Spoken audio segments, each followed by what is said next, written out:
No, the scent of perfume is more like a mysterious charm as the man vanishes, while the woman keeps pouting.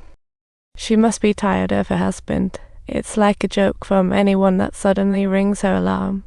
This woman's definitely involved. Shanyu rushes to Xiuzhen's home to confirm, but learns from the mages at yoga. So, Shanyu hired a maid to gather info, discovering the rich husband constantly hurt Xiuzhen, pushing them to the brink of divorce. Is Xiuzhen using finding a mistress as an excuse to leave the abusive Taekun? Shanyu will uncover the truth about her husband's murder. Don't do that. Don't you want to kill me? Otherwise, you might die faster. Shanyu is shadowed by doubt.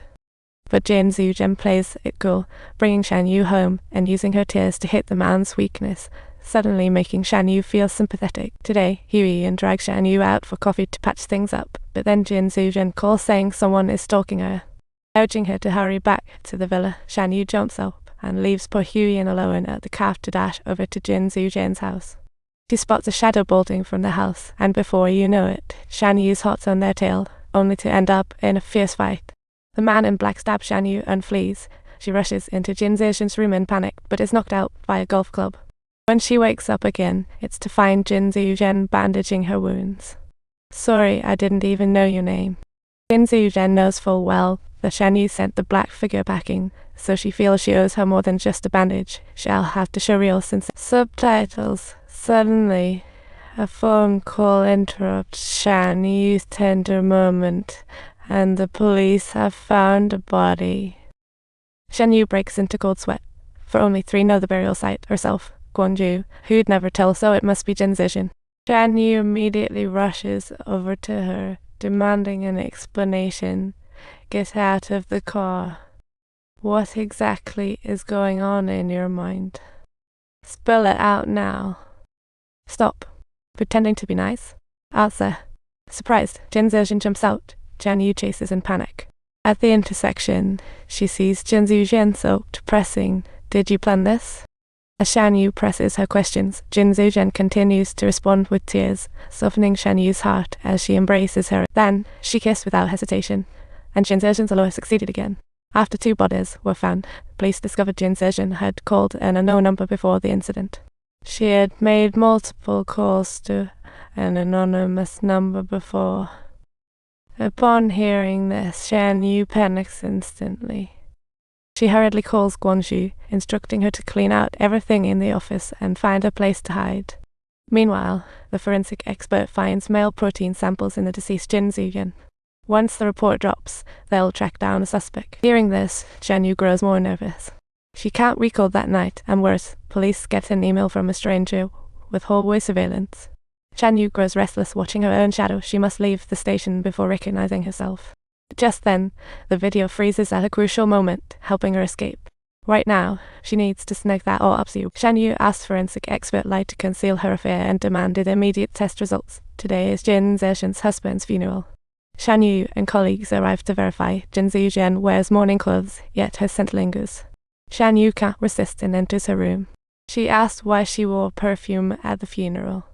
Xiuzhen didn't answer, but hinted with actions for something bolder. What follows is left to imagination. Shanyu lingers in the lounge. Curious, everyone wanders to the lounge door, only to hear the indecipherable sounds shot by Shanyu's behavior as she comforts the family.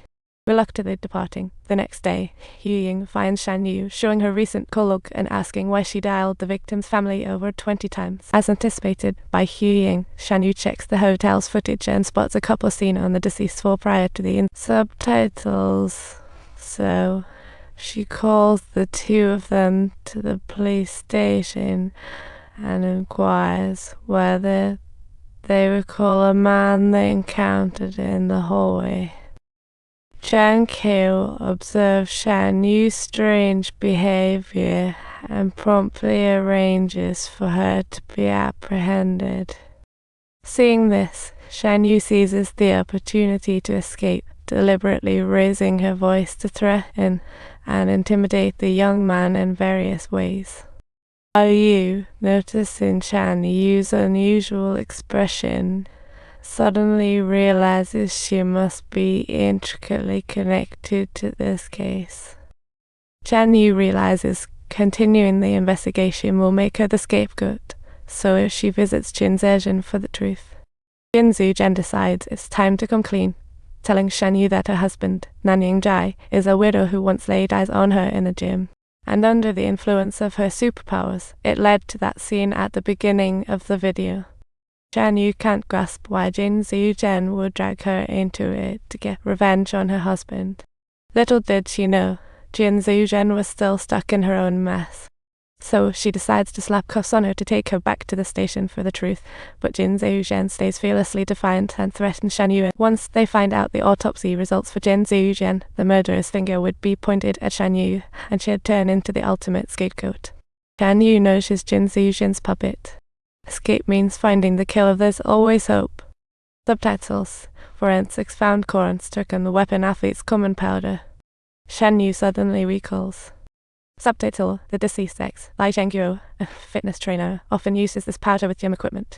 So, Shanyu heads to the gym for an investigation and discovers, based on license plates, that he was seen near the hotel the night of the incident. Definitely, as Shanyu goes to arrest him, or Yu blocks her, she knows he has evidence to arrest her. So, she kicks him down and bolts from the station, but eventually ends up cornered by Yu in a dead end. If you hide, I will definitely stomp on you. One more order and I am hauling you in. Hide all you want, you scumbag. I am determined to catch that criminal or you're done for.